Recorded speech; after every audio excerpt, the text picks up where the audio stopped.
The purple bruise on her cheekbone looked fresh, maybe 2 days old. And Choi Hyun-suk noticed everything. Not the kind of noticing that came from casual observation, but the lethal attention to detail that kept men like him breathing in a world designed to bury them. For 6 weeks, he'd watched his new maid move through his Seoul penthouse like she was apologizing for existing.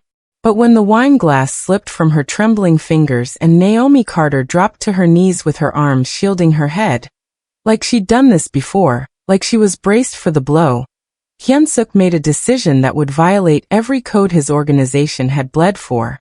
The man who'd marked her face that way had just signed something he didn't understand. Not a death warrant. Something slower. Before we continue this story and see what happens next, please subscribe to our channel, and let us know in the comments where you're watching from. Your support helps us bring these stories to life. The Choi mansion sat in Gangnam like a fortress dressed in elegance. All clean lines and traditional Korean architecture merged with bulletproof glass and security that could rival the Blue House. Choi Hyun-suk had built his empire on control, precision, and the kind of cold calculation that made even Seoul's most powerful men nervous. He noticed everything. It was how he'd survived 20 years in a world where one missed detail meant death. For 6 weeks, he'd been noticing Naomi Carter. She moved through his home like she was trying not to exist. An American who'd somehow ended up working for a Korean crime family. Her resume vetted by 3 different people before Min-jun had approved her hiring. She cleaned with mechanical efficiency, eyes downcast, always apologizing in broken Korean, even when she'd done nothing wrong. Josonghamnida. Sorry. She said it constantly, like a prayer against punishment. Hyun-suk watched from his study as she worked in the main hall below. The way she flinched when doors closed too loudly. How she kept her sleeves pulled down despite Seoul's humid summer heat. The excessive bowing, the terror in her eyes whenever his men walked past. Someone had taught her to be afraid. Someone had taught her that invisibility was survival. Tonight, she was setting his dinner table. Her hands trembled slightly as she arranged chopsticks with perfect precision. She'd learned Korean customs quickly, adapted to every unspoken rule of his household. But she'd also learned to disappear, to become a ghost in her own skin. Hyun-suk descended the stairs silently. Years of moving through shadows made him nearly soundless. She didn't notice him until he was 10 feet away. The wine glass slipped from her fingers. It shattered against marble with a sound like a gunshot. And Naomi Carter dropped to her knees, arms flying up to cover her head, her whole body curling inward like she was expecting a beating. Hyun-suk froze. In that position, her sleeve fell back. Purple and yellow bruises covered her left forearm. Fingerprints, distinct and deliberate. Someone's hand wrapped around her arm hard enough to leave marks that were at least a week old. Get up. His English was careful, precise. Formal in the way of someone who'd learned the language from textbooks and business negotiations. She scrambled upright, yanking her sleeve down, eyes wide with terror. I'm sorry. So sorry. I'll clean it. I'll replace the glass. Please Stop. One word. Cold as winter. She stopped mid-sentence, trembling. Who hurt you? Nobody. I fell. I'm clumsy. You didn't fall. He moved closer, and she retreated until her back hit the wall. He stopped, giving her space but not escape. Someone grabbed you. Left marks. Who? It's nothing. Please, Mr. Choi, I need this job. I can't. Seat. It wasn't a request. She sat at his dining table, perched on the edge like a bird ready to fly. Her eyes tracked every movement he made, calculating distances, measuring threats. Hyun-suk had seen that look before. In his sister's eyes years ago. Before she'd disappeared into a marriage that killed her slowly. He pulled out his phone, never breaking eye contact with Naomi. Her breathing was too fast, shallow with panic. The call connected on the first ring. Min-jun, he said in Korean, his voice deadly calm. I need you here. Now. Problem, Hyung-nim? Investigation. He watched Naomi flinch at his tone. The new maid. I want everything. Where she came from, who she knows, why she's running. He paused, his eyes fixed on the fading bruises he could still see in his mind. And find out who thinks they can mark someone under my roof without consequence. Minjun didn't sleep. When Choi Hyun-suk gave an order at midnight, you had answers by dawn. By 4:30 a.m., he was climbing the private stairs to Hyun-suk's study with a folder that felt like it weighed 10 kilograms. The lights were still on.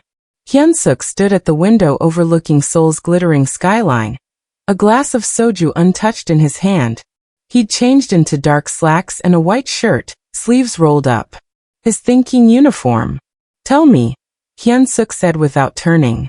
Minjun opened the folder. Naomi Carter. 26. American. Arrived in Seoul 6 months ago on a tourist visa. Extended it twice through an English teaching agency. He paused. She's not really a teacher. The agency's a front for women running from something. Running from what? From him. Minjun slid a photograph across the desk. Hyun-suk turned, studied the image. A white man in his early 40s, military haircut, cold blue eyes. He wore an expensive suit and an American flag pin, standing beside the U.S. ambassador at some diplomatic function. Marcus Webb. Defense contractor working out of the U.S. Embassy. Military background, special forces. Now he brokers weapons deals between the Pentagon and allied nations. Minjun's voice halted. He's also untouchable. Diplomatic immunity, connections to both governments, the kind of man who makes problems disappear. Hyun-suk's fingers tightened on the photograph. Keep going. They met 2 years ago in Virginia. She was working as a translator for defense companies. Smart, ambitious, spoke 3 languages. Minjun pulled out more photos. This is her before. The woman in the picture was luminous. Bright smile, confident posture, fire in her eyes. She wore a red dress at some corporate event, laughing at something off camera. And this is her after. The next photo showed Naomi 6 months ago at Incheon Airport. Hollow-eyed, skeletal thin, moving through customs like a ghost. Everything that had been alive in the first photo was extinguished. What did he do to her? Everything. Minjun's jaw clenched. I found 3 restraining orders filed in different Virginia counties. All denied. Webb's lawyers argued she was unstable, vindictive, trying to damage his career. One judge actually apologized to Webb for wasting his time. Other victims? At least 4 that I could confirm. All foreign nationals working in defense contracting. All left the country suddenly. One filed assault charges. Case was dropped when she refused to testify. Minjun met Hyun-suk's eyes. He has a type. Foreign women with no family support in America. Women who can't fight back. The room was silent except for Seoul's distant hum. Hyun-suk stared at the photos, seeing his sister's face superimposed over Naomi's. Ji-young at 17, marrying a chaebal's son. Ji-young at 20, with bruises she explained away as clumsiness. Ji-young at 23, dead from complications during childbirth that no one questioned too closely. He'd been young then, powerless, watching his sister fade while their family celebrated the prestigious marriage. By the time he'd built enough power to act, she was already gone. This time will be different, he said quietly in Korean. Hyungnim. Minjun's voice carried warning. Our code, we don't involve outsiders. Getting tangled with an American contractor, someone with diplomatic protection. She's under my roof. That makes her mine to protect. The organization won't. The organization follows my orders. Hyun-suk's voice went cold. Absolute. Put surveillance on Webb. I want to know everywhere he goes, everyone he talks to. Minjun hesitated, then pulled out his phone. Hyungnim, there's something else. He showed Hyun-suk a surveillance photo taken 3 hours ago. Marcus Webb outside Naomi's previous address in Itaewon, talking to someone in a car. The man who hurt her is having her followed right now. The conference room fell silent when Hyun-suk spoke. The woman moves to my private penthouse. Tonight. His 5 captains stared at him like he'd announced his own execution. Minjun recovered first, his face carefully blank. Sir, the penthouses. I know what it is. Hyunsuk's voice could have frozen blood. I also know she's being hunted by a man with resources. She stays where I can guarantee her safety. Captain Sung-ho leaned forward, his weathered face skeptical. You're breaking protocol for a maid? A foreign maid. The way he said foreign made it clear he meant something uglier. I'm breaking protocol, Hyunsuk said softly, because someone marked what is under my protection. Would you like me to explain further, or are we finished? The threat hung in the air like smoke. No one spoke. Good. Dismissed. Naomi's hands shook as 2 men in dark suits packed her few belongings. She didn't understand the rapid Korean conversation, only caught fragments. Boss. Penthouse. Tonight. When the car pulled up to the glass tower overlooking Seoul, her heart hammered. This wasn't the mansion. This was his home. His private space. The elevator climbed 43 floors. Each one felt like descending deeper into danger. The penthouse door opened to steel and glass and leather, beautiful and cold and masculine. Naomi stood frozen in the entryway, her garbage bag of clothes clutched to her chest like a shield. Hyunsuk appeared from the kitchen, 2 water bottles in hand. When he approached, Naomi's body went rigid, every muscle memory screaming danger. He stopped 5 feet away. Noticed. Set both bottles on the floor and stepped back. Naomi. His English was careful, practiced. You are safe. I will not. He struggled for the word, settled for demonstrating instead. Holding both hands palm out, non-threatening. I will not hurt you. Her eyes burned. She nodded, didn't believe him. He gestured to the hallway. Bedroom. Yours. Lock inside.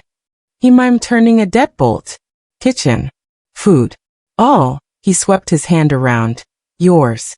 You need nothing, you take. From his pocket he produced a simple black phone. Emergency. You push, he pressed a button. I come. Always. Naomi took the phone with shaking fingers. Why? The word scraped out like broken glass. Why are you doing this? Hyunsuk's jaw tightened. For a moment, something ancient and grieving flickered across his face. Because no one. He searched for English that wouldn't come, finally just met her eyes. Because I can. He moved toward the door, paused with his hand on the frame. When he turned back, his expression was granite again. The Mafia boss, not the man. You are safe now, Naomi. His accent made her name sound like a prayer.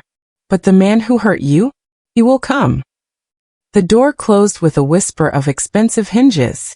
Naomi stood alone in a penthouse worth millions, holding a burner phone and a promise from a criminal. And for the first time in 6 months, she locked a door knowing the monster was on the outside. 3 days passed like careful dance steps, circling, never touching. Naomi learned the penthouse's rhythms.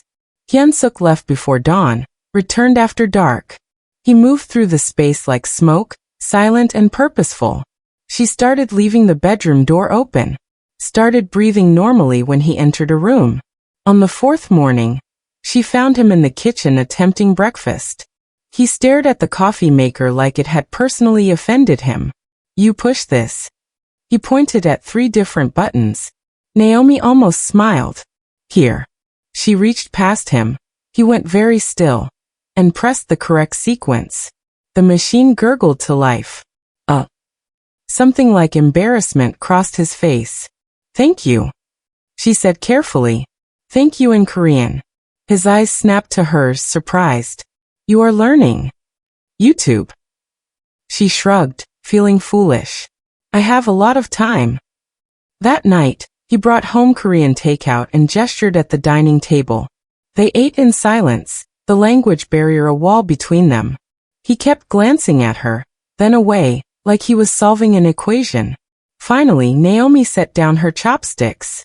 Why are you helping me? Hyunsuk's jaw worked. He stared at his hands, scarred knuckles, violence written in every line. I had sister, he said slowly. Younger. She married bad man. He made a hitting gesture. then pointed at Naomi's fading bruise. Like this. Every day. Naomi's chest tightened. I did nothing. His voice went flat dead. I was busy. Building this. He gestured vaguely at the windows, the city, his empire. One day she is gone. You say accident. But I know. He met Naomi's eyes. And the grief there was bottomless. I know, and I did nothing. That wasn't your fault. It was. Simple. Final. So now when I see. He touched his own cheek where her bruise had been. I do something. I do everything. Naomi felt tears burn. I'm sorry about your sister. Nera. Her name. He said it like a prayer. You remind me. She had your courage. Running away. That is not weakness. It feels like weakness. No. Hyunsuk's hand moved across the table, stopped inches from hers. Staying would be death. Running is fighting. For the first time, Naomi let herself really look at him. Not the Mafia boss, but the man carrying his own ghosts. Thank you, she whispered. For seeing me. Something shifted in his expression, softening the granite. The moment shattered when his phone buzzed. Hyunsuk's face went cold as he read the message. He stood abruptly, already making calls in rapid Korean. Minjun's voice carried through the speaker, urgent and clipped. Hyunsuk's knuckles went white around the phone.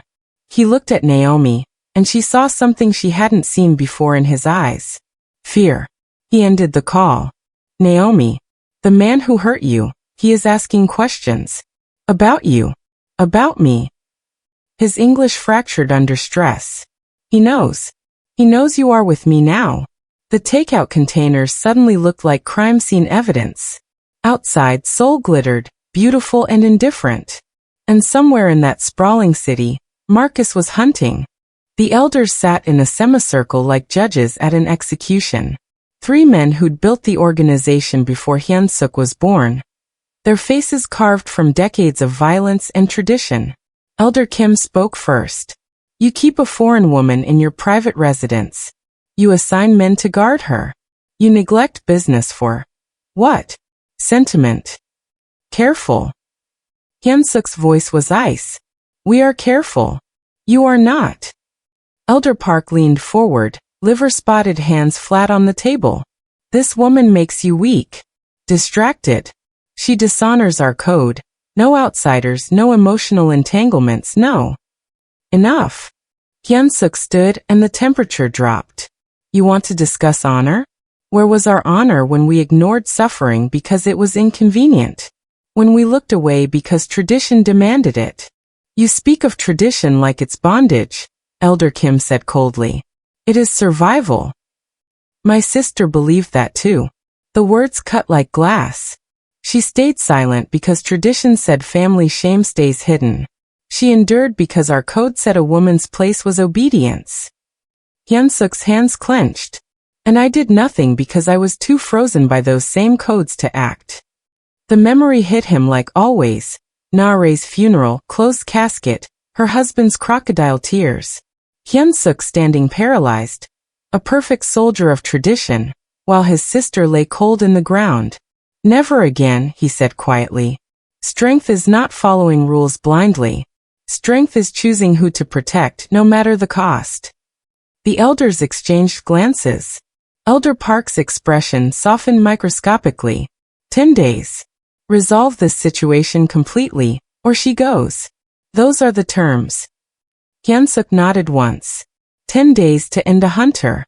When he returned to the penthouse, exhausted and hollow, Naomi was curled on the couch with her phone, headphones in. She didn't notice him immediately. He spoke to Minjun in Korean. Double the security rotation. I want eyes on every entrance. Don't worry. Minjun's voice was steady. We'll keep her safe. I know you will. Naomi's voice, soft but clear. I'll protect her. Hyunsuk froze. Naomi was looking at him now, headphones around her neck, something uncertain in her eyes. You understood? YouTube, she said again, but there was a tremor in her voice. I heard you. At the meeting. Minjun told me. You fought for me. Against your own elders. He didn't know what to say. In his world, emotions were ammunition. Admitting care was suicide. Naomi stood, crossed the distance between them. Her hand hovered near his, not touching, asking permission. Hyun-suk looked at that hand, small brown, scarred from survival, and made a choice. He took it. Her fingers were warm, real, alive. She whispered, "Thank you for seeing me as worth fighting for. You are worth fighting for." She smiled, tentative, broken, beautiful. Then she bowed, a perfect Korean bow of gratitude. Hyun-suk laughed. Actually laughed, the sound foreign in his own chest. The moment his phone screamed with alerts, Minjun's voice crackled through. "Boss. Security cameras. American male. Matches the description." A pause then. "He's in the lobby." Naomi's hand tightened in his. Marcus had found them. Marcus Holloway pressed the Korean woman against the wall of her tiny apartment, his forearm across her throat. Ji-won choked, eyes wide with terror. "I'll ask one more time." His voice was pleasant, conversational. "Where is Naomi Carter?" I don't know. She cleaned houses, that's all I know." "Liar." He pressed harder. "You were her only friend here. You helped her get work. So where is..." Ji-won's face purpled. "Rich man, Korean. She worked for him." Marcus smiled and released her. She collapsed, gasping. "See, that wasn't hard."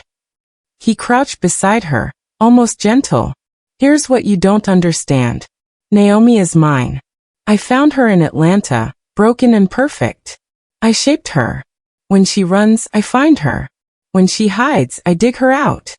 His eyes went distant, obsessive. "She thinks some gangster can keep her from me? She belongs to me. Her fear, her pain, her existence. All mine." Ji-won scrambled backward. "You're insane." "I'm dedicated." Marcus stood, brushed off his slacks. "Tell anyone about this visit, and I'll come back." He left her sobbing on the floor. In the penthouse, Naomi sat across from Hyun-suk, words finally spilling out like poison she'd held too long. "I met him at a coffee shop in Atlanta. He was charming, successful, white, educated. My mother said I'd finally made something of myself." Her laugh was broken glass. "First time he hit me, he cried after. Said he'd been stressed. I believed him." Hyun-suk's knuckles went white. "It got worse. Then better. Then worse again. I tried to leave. He found me." "Restraining order?" "He had lawyer friends. I moved to Florida. He showed up at my new job." Her voice cracked. "So I saved everything I had and bought a one-way ticket to Seoul. Thought maybe if I disappeared into a foreign country." He followed. He always follows. That's what he does, he hunts. I'm his favorite prey. Naomi met Hyun-suk's eyes. "He won't stop. Ever. He told me once. You're mine until one of us is dead." Hyun-suk stood abruptly, violence radiating from every line of his body. When he spoke, his voice was death itself. "Then he has made his choice." He pulled out his phone, switched to Korean. "Minyoon. New plan. We don't wait, we hunt him first." Naomi understood enough to know what he meant. "Hyun-suk. No." He looked at her, and she saw the same frozen grief from when he'd spoken of Nara. "I will not stand by again. Not while I have breath." Minjun spread the map across the war room table. "He's staying at the Grand Hyatt. We leak information. Make him think she's being moved to a safe house in Gangnam.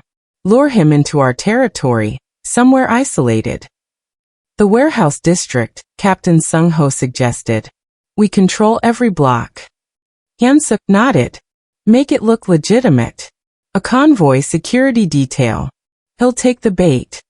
"And then?" Minjun asked, though he already knew. "Then he disappears." The plan was elegant. Simple. Foolproof.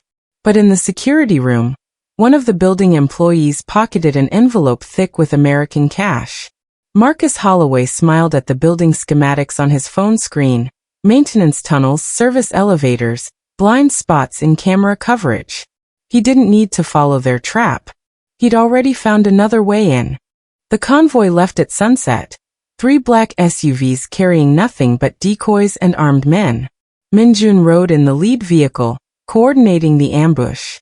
Every captain was positioned in Gangnam, waiting for Marcus Holloway to make his move. Hyun-suk straightened his tie in the penthouse mirror. The organization meeting was unavoidable. Elder Kim's son's wedding reception. Missing it would signal weakness, disrespect. Political suicide. 2 hours, he told the single guard posted outside his door. I'll be back in 2 hours. Inside, Naomi watched from the window as his car disappeared into Seoul's neon bloodstream. The penthouse suddenly felt too large, too quiet. She pulled out her phone, opened the Korean cooking video she'd bookmarked. Kimchi jjigae stew. Something to keep her hands busy, her mind occupied. She gathered ingredients, chopping vegetables with careful precision. In Gangnam, Minjun checked his watch. 20 minutes. Marcus should have made contact by now. His phone buzzed. Sir, he's not here. We've been watching the hotel. He left 3 hours ago. Different direction entirely. Minjun's blood went cold. Find him. Now. In the building's basement, Marcus smiled at the maintenance tunnels. The bribed employee had been worth every penny. Service elevator, 39th floor, 1 hallway over from the penthouse. Camera blind spot. He checked his pistol, pocketed the silencer. Coming, baby, he whispered. Naomi was stirring the stew when the lights died. Every light. The entire penthouse plunged into darkness. Only the Seoul skyline visible through floor-to-ceiling windows. Her heart hammered. She fumbled for the burner phone. The emergency exit door exploded inward. Not the front door. The service entrance she'd never even noticed.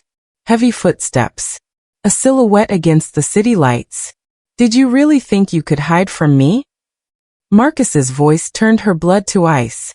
That voice. The one that had whispered love and threats in equal measure. The one that had said mine like a death sentence. Naomi's hand found the kitchen counter, sliding along the edge. Hyun-suk's voice echoed in her memory. Running is fighting. 3 months I've been searching, Marcus said, moving closer. 3 months of watching, waiting, planning. That Korean thug thinks he can protect you? He's across the city right now, chasing shadows. His laugh was knives. I always was smarter than you gave me credit for. The security guard's radio crackled in the hallway, then cut off with a wet sound. Naomi's fingers found wood. The knife block. Turn around, Naomi. Let me see you. Her hand closed around a handle. She pulled. The largest knife, the one Hyun-suk used for everything. 10 inches of carbon steel. There she is. Marcus's smile was visible now, predatory in the dim light. My girl. You look different. Stronger. Did he do that? He took another step. Did he make you think you were safe? Naomi backed toward the kitchen island, knife hidden behind her leg. You're not safe, baby. You'll never be safe. Because wherever you run. He lunged. Naomi brought the knife up, pure instinct, pure survival. Outside, Hyun-suk's car screamed through red lights, Minjun's voice frantic in his ear. He's in the building. In the penthouse, Naomi backed toward the kitchen counter, her hand finding the knife block, steel glinting in the darkness. And Marcus smiled. Marcus crossed the space between them in 3 strides. Naomi swung the knife wildly. He caught her wrist, twisted. The blade clattered across marble. Still fighting. His grip was iron, familiar, suffocating. That's what I love about you. You never learn. He slammed her against the refrigerator. Stars exploded across her vision. 3 months, Naomi. 3 months you made me look like a fool. Chasing you across the world like some lovesick puppy. His hand closed around her throat. Did you fuck him? Did you let that Korean touch what's mine? She couldn't breathe. Couldn't scream. Her hands clawed at his face. He barely noticed. I'm going to teach you what happens when you run.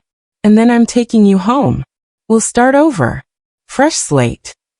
His smile was insane. After you heal. Black spots danced. Her lungs screamed. You are stronger than you know. Hyunsuk's voice that first night. Not a comfort. A fact. Naomi's hand found the wine bottle on the counter. She smashed it against Marcus's skull. He stumbled back, blood streaming. You bitch. She swung again. Missed. He tackled her. They crashed through the coffee table, glass and wood splintering. Pain everywhere. His fist connected with her ribs, her face. The old familiar agony. This is what you wanted. This is what running gets you. But Naomi's hand found something in the wreckage. The broken wine bottle, neck intact, jagged glass like teeth. She drove it into his shoulder. Marcus roared. His grip loosened. She rolled, scrambled away. Her screams finally found voice, raw and primal. Somewhere, building security would hear. Somewhere, help was coming. But Marcus was faster. He caught her ankle, dragged her back. Flipped her.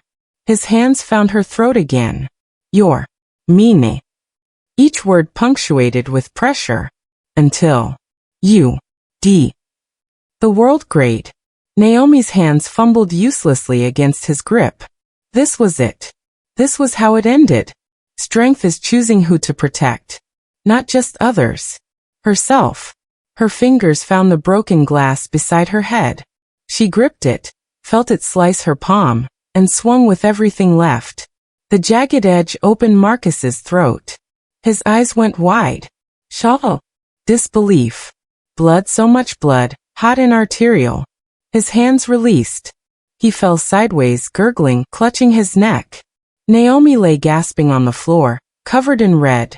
His blood, her blood. Impossible to tell where one ended and the other began. The penthouse door exploded open. Hyunsuk, gun drawn, Minjun behind him. He took in the scene in a heartbeat. Marcus dying, Naomi barely breathing, glass and blood everywhere. Naomi.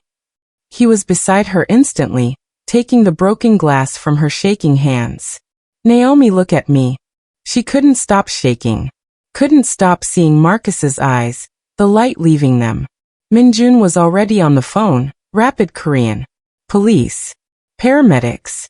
The ones who understood how things worked. Who knew which stories to tell. Hyunsuk pulled Naomi into his arms, heedless of the blood soaking into his suit. She collapsed against him, sobs tearing out of her like something animal. I killed him. Her voice was raw, broken. Hyunsuk, I killed him. I actually killed him. I know. His hand cradled her head. I know. 5 days later, Naomi stood at the penthouse windows watching Seoul wake up. Her ribs were taped. Her throat was still purple. Her palm was bandaged where the glass had cut deep. She was alive. The police had closed the investigation in 48 hours. Home invasion. Self-defense. An American businessman with a history of domestic violence, restraining orders in 3 states. The narrative wrote itself. Elder Kim himself had called Hyunsuk. You were right, he'd said simply. Strength is choosing who to protect. The organization stood stronger now, not weaker. Their boss had proven he could break rules and still command respect. That he could care and still be feared. Naomi heard Hyunsuk enter behind her. She'd learned to recognize his footsteps. Purposeful, quiet, always giving her space to breathe. The investigation is officially closed, he said in careful English. You are clear. Free. She nodded, didn't turn around. You can go anywhere now. America. Europe. I have contacts, can arrange. I don't want to go. Silence. Then Naomi. I don't want to leave. She finally turned to face him. I should. I know I should. This is crazy. You're a criminal. I'm a mess. We barely speak the same language. Her voice cracked. But when I think about leaving, about never seeing you again. Hyunsuk closed the distance between them, stopped just short of touching. My world is dark.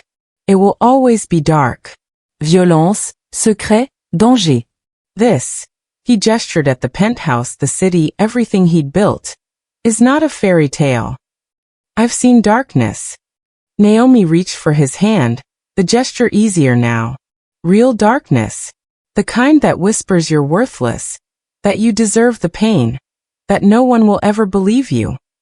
She met his eyes. You're not darkness, Hyunsuk. You're the first person who saw me and decided I was worth saving. His thumb brushed across her knuckles, tentative. We are very different people. I know. It will be difficult. Complicated. I know that too. People will talk. Judge. Your family, my organization. Let them. Naomi smiled, broken and brave. I spent years making myself invisible to survive. I'm done being invisible. Something shifted in Hyunsuk's expression, the granite cracking, revealing the man underneath.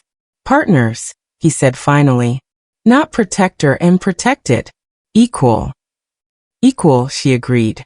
2 weeks later, Naomi sat at the war room table with Minjun and the captains, discussing security protocols. Her Korean was still rough, but improving daily. She pointed at the building schematics. Service entrance needs better cameras. Captain Sung-ho nodded, no longer skeptical. Agreed. We'll install them tomorrow. She looked up, caught Hyunsuk watching from the doorway. He stood there like he always did, arms crossed, expression unreadable, the boss observing his empire. But when their eyes met, something shifted. Naomi said something in Korean that made Minjun laugh, actually laugh, and Hyunsuk's mouth curved. Not the calculated smile he used for business. Not the cold expression he wore like armor. A real smile. Unguarded. Free. For the first time in 20 years, Choi Hyunsuk smiled without calculation, and realized that some rules existed only to be broken.